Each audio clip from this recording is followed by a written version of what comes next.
Hello and welcome to the EggBanana podcast. I'm Ryan. And I'm Mark. And this is Edward. Living in Taiwan is very convenient because of the amount of public transportation, which is readily available at a low cost. Man, I can't believe how convenient the MRT is here in Taipei. You can go to just about anywhere you need to go. Mark, how long is your commute every day? That's kind of tough. There's 3 different public transportations that I can take to get to work. And one is the MRT or the subway. One is the bus. And the last one is UBike. So, and by MRT, this is going to sound really crazy. By MRT, it's about an hour. Walking out of my house to the MRT station, getting on an MRT, and I have to make, I think, 1 or 2, transfers. And by the time I get to work, it takes about an hour. If I ride the bus takes about 40 minutes. But if I take the UBike, which is the Taipei public rental bike system, I can get there in half an hour, in 30 minutes. So, and the UBike is probably the cheapest out of the 3. So I think, from what I understand, the first 30 minutes, it depends on if you're in Taipei or in New Taipei City. The first 30 minutes is free, unless they change the rules. I'm not too sure. After that, it's like every 30 minutes is like 5 NT. Very, very cheap. So, and if I remember correctly, I think the bus usually about, I want to say maybe 15 to 20, maybe 25. And then the MRT is probably a bit most expensive. So it's kind of funny, like, when you think about it. Like, the MRT is supposed to be very convenient, and which is what it is, and it goes to a lot of places in Taipei. But for me, it just takes about an hour. But the most expensive, but the quickest one is the cheapest. But of course, you're having to exercise and like use your legs. So, Edward, you ever take a UBike? I have. Actually, UBike, and to further go along with what Mark said, basically, there's these bike stops all over Taipei, and then it's very convenient. It's signed up to your MRT card, or we say in Chinese, yo-yo card, right? And basically, once you sign up with it with your phone number, you're able to rent bikes all over Taipei, and it's very convenient. And then when you go to another destination or another location, you can just return the bike to that stop. So it's really easy. It's a fun way to get around town.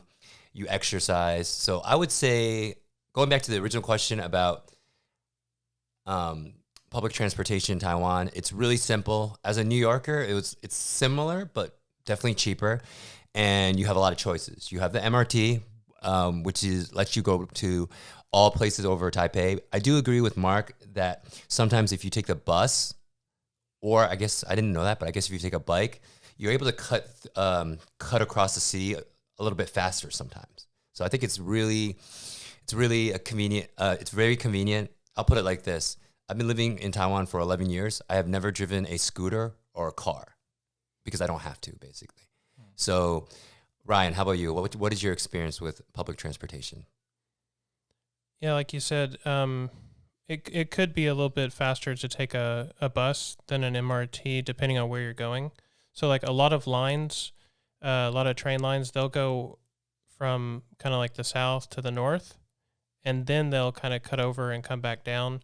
So you kind of end up spending more time going around the line, whereas if you're taking a bus, maybe you could go straight across, But I did notice some bus routes, too, of course, to try and cover more areas, they will also kind of go out of the way sometimes just to include a few more bus stops. I noticed it was like recently I was traveling about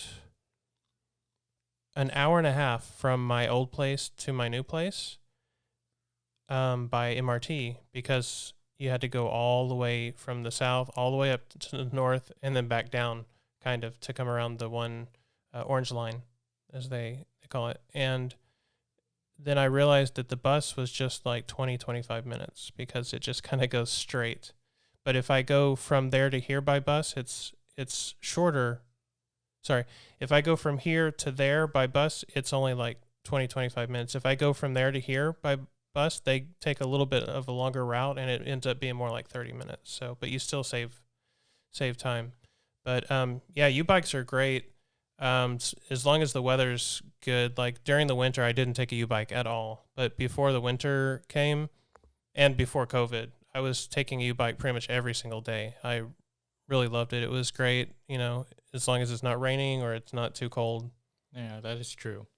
Yeah, if it's raining, yeah, definitely.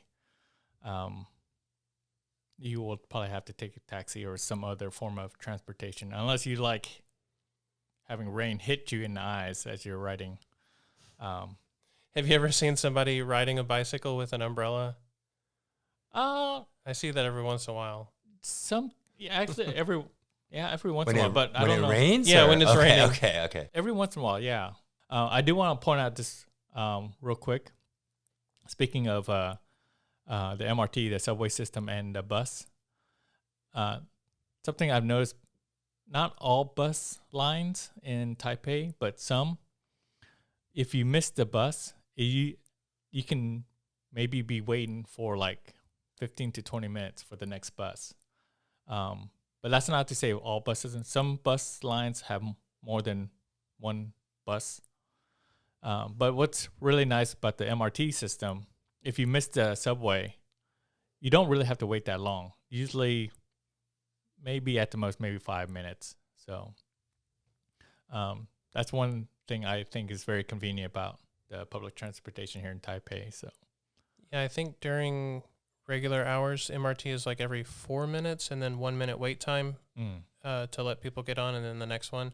But then later at night, I think it's more like 7 minutes or 10 minutes or something, so it does slow down a bit. But yeah, I noticed that with the buses too.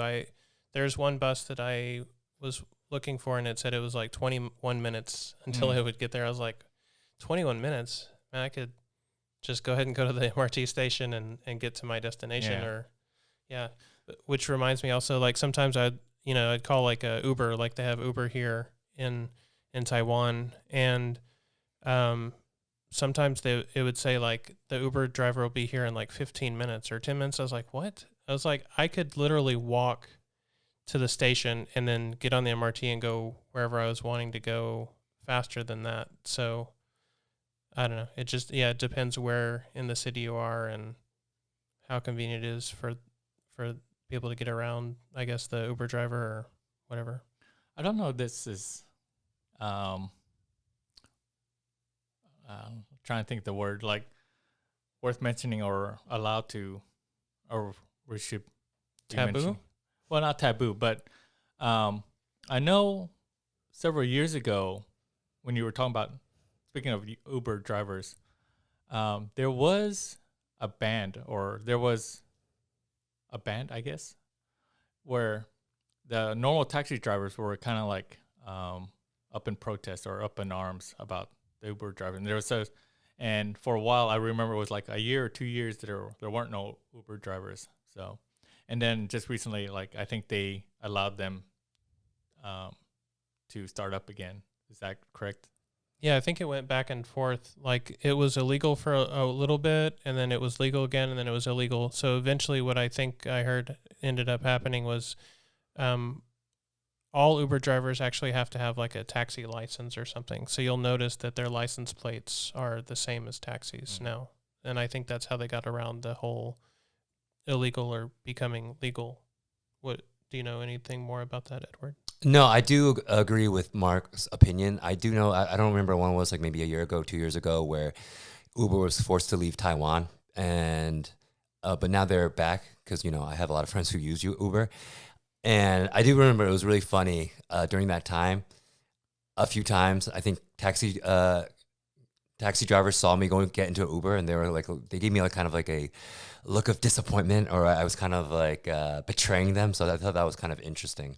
But yeah, so going back to what going back to the topic, public transportation. I think we said it before. It's very convenient. Wherever you need to go, you can definitely take the MRT.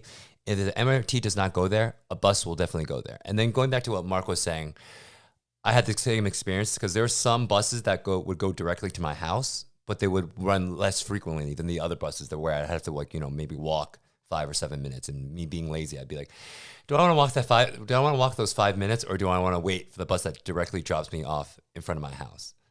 I would say one other thing, because I'm going to compare it to when I was, taking a public transportation in New York. I think one great thing about taking public transportation, as well as using the MRT card, kind of has to do with it. Maybe it's not. With the MRT card here, you can put money on it, and then you're able to kind of use that at stores to buy stuff, like at 7-Eleven, Family Mart, that kind of thing. You couldn't do that. Like when I was in New York, when you put money on back there, we call it an MTA card. You can only use it on public transportation. So I would say I have to kind of applaud Taiwan as far as being able to kind of integrate that into everyday society. Like you're able to go to Starbucks, you're able to buy things with it. You're even able to use the MRT card to pay for your cab fare, I believe too. Mm-hmm. What do you guys think about that? Like the integration into your daily life. I think it's like really, really convenient. It's almost like, I don't know if you can consider like a debit card or not, but yeah. So I know, you said, well, English is easy card. Chinese, they call it yo-yo ka. And Mark, I got to test you. Is there how would you say that in Japanese? Public transportation, or sorry. I will have to ask Ryan on that one. Sorry. Train is densha. Okay. And bus is just basu. Okay. Basu. Oh yeah. So here, Mark can either back me up or argue with me. The MRT here is called Jiaying, right? Or Jiayingzang. That might be the stop. And then bus is gongce. And then if you're gonna get really particular, train will be huoce, right? That's like the older. Not the MRT, an actual train, I would say. So yeah. And how about bike? I'm messing it up. I'm forgetting the middle Chinese character, but yeah, it starts with jiao, with your leg, and then ends with cha, like car. So, but this is bicycle we're talking about. In Japanese, it's jitensha. Jitensha in Japanese. Oh, interesting. Taxi in Chinese is jitensa, so it's kind of similar to what you just said a little bit. I had one interesting thing. I think we already brought it up, but let me say it again. Before, I would have to constantly put money on my MRT card, and like me, I don't want to say a power user, but I would go, because think about it. At the very least, every day you go to work and you go back. That's 2 times you're going to use it, right? And I think the rate is, if you're not a student, it's like, because I live far, it would be like 40 NT both ways. So it's like 80 NT at least, right? But then they came up with this new thing where you pay $1,280 for unlimited ride for 30 days. So for me, I was saving a lot of money doing that, because I think before that I would be paying at least like 3,000 to 4,000 NT. So it was like a game changer for me. And then I don't know if Mark had mentioned it. With that, I think you're able to get 30 free minutes on the UBike if you enroll in that, right? Yeah, I think so. I think that's just in general but yeah, with that, paying 1,000, was it 280? Yes. Yeah.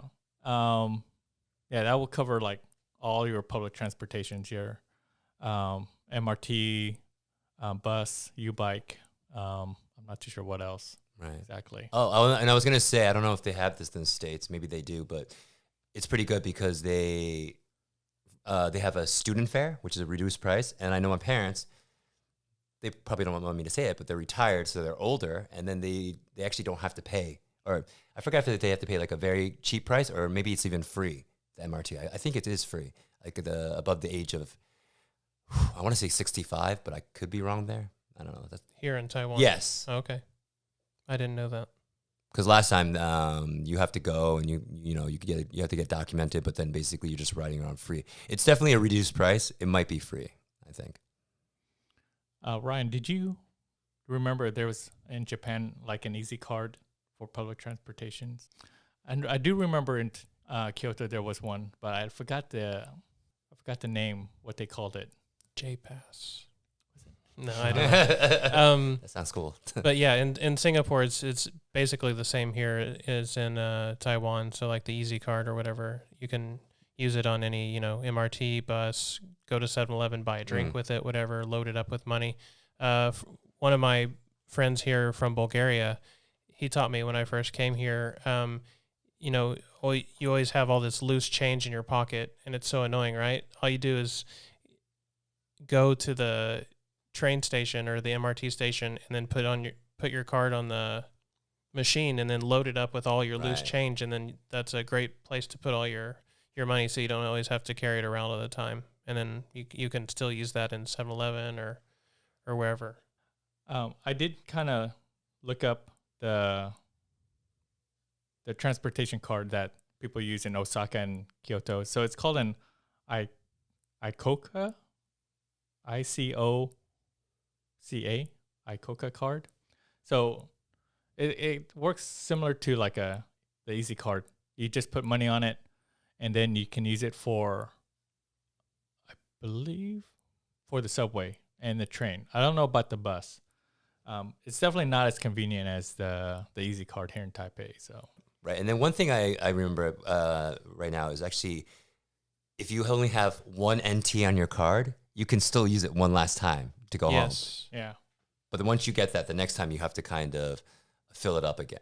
Yeah, I think I had to top it off. Yeah, I had to refill my card yesterday, and I think it was like negative 12 NT or something. So that last ride must have, made it go negative. So, for the taxi, doesn't it start out with 100 NT?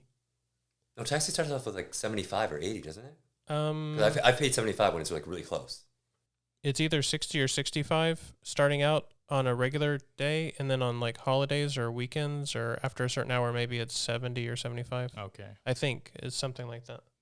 But yeah, for Uber, I usually spend like, if I really need to get somewhere in a hurry or something, and I look and it's like less than 200. If it's like around 100, 150, I'm like, okay, yeah, maybe I'll go ahead and take it. But yeah, I have had to pay like 300 or 400 before if I was really going somewhere really far, and maybe I was carrying something, like if I bought something from IKEA or carrying a computer or something. I would make one amendment because I just thought about it. Mm-hmm. This is definitely more applicable or applies more to Taipei.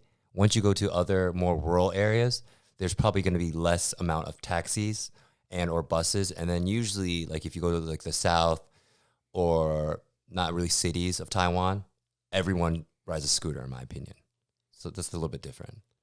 Yeah, I've been to a few places where there were no Ubers, like you couldn't call an Uber. And then, of course, not all cities in Taiwan have an MRT. So Taipei is very convenient. I think Kaohsiung is semi-convenient. It's got quite a few MRT stations, right? And I think Taichung now has some.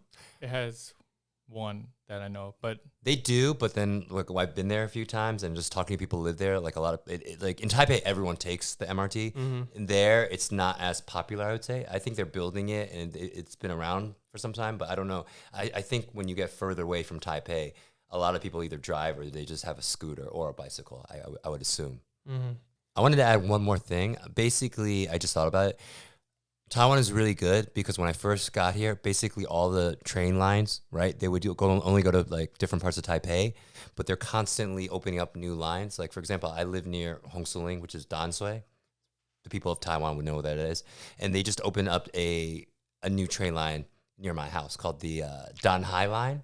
And then I know before, I don't know if it was a couple of years ago, they started opening up more routes that were going through Taoyuan and other parts of Taipei. And then the other thing I think we forgot to mention, we could also mention, is there's definitely different types of transportation, like the HSR, high-speed rail, which will get you to certain spots a lot faster, but there's a catch. It's more expensive, too. That's more for like from city to city, though, right? Right, yeah. So, mm-hmm. And then there's also like a dedicated line for the airport Yes. that does have a few stops in between, but a lot of the trains, they can take you direct, right? Right. And I think Ryan mentioned it before, but I think we should explain to the listeners out there, if they don't live in Taiwan, there are different kind of colored lines. There's, I believe, correct me if I'm wrong, there's the orange line, there's the blue line, and the red line, and the green line, correct? And brown. And brown. And they just go to, like, I guess, different parts of Taipei, that kind of thing? And now they just added the yellow line. Oh, is that different from the orange line? Okay. Mm-hmm. Oh, yeah, yes, it is. Okay, yes. It was confusing because the orange line did look like the yellow line until the yellow line was created. Ryan, I don't see color, so I don't know. But yeah, no. Yeah, so usually what ends up happening, I think Marco had mentioned it before, sometimes like for me, sometimes you have to transfer, like I'm on the red line and all of a sudden I have to switch to the brown line or something like that, basically. That's all the time we have for today, guys. Thanks for listening. Next time we'll be talking about staying in Taiwan. Please listen to us on Apple Podcasts, Spotify, and SoundCloud, and other platforms. And please follow us on Facebook, Instagram, and Twitter.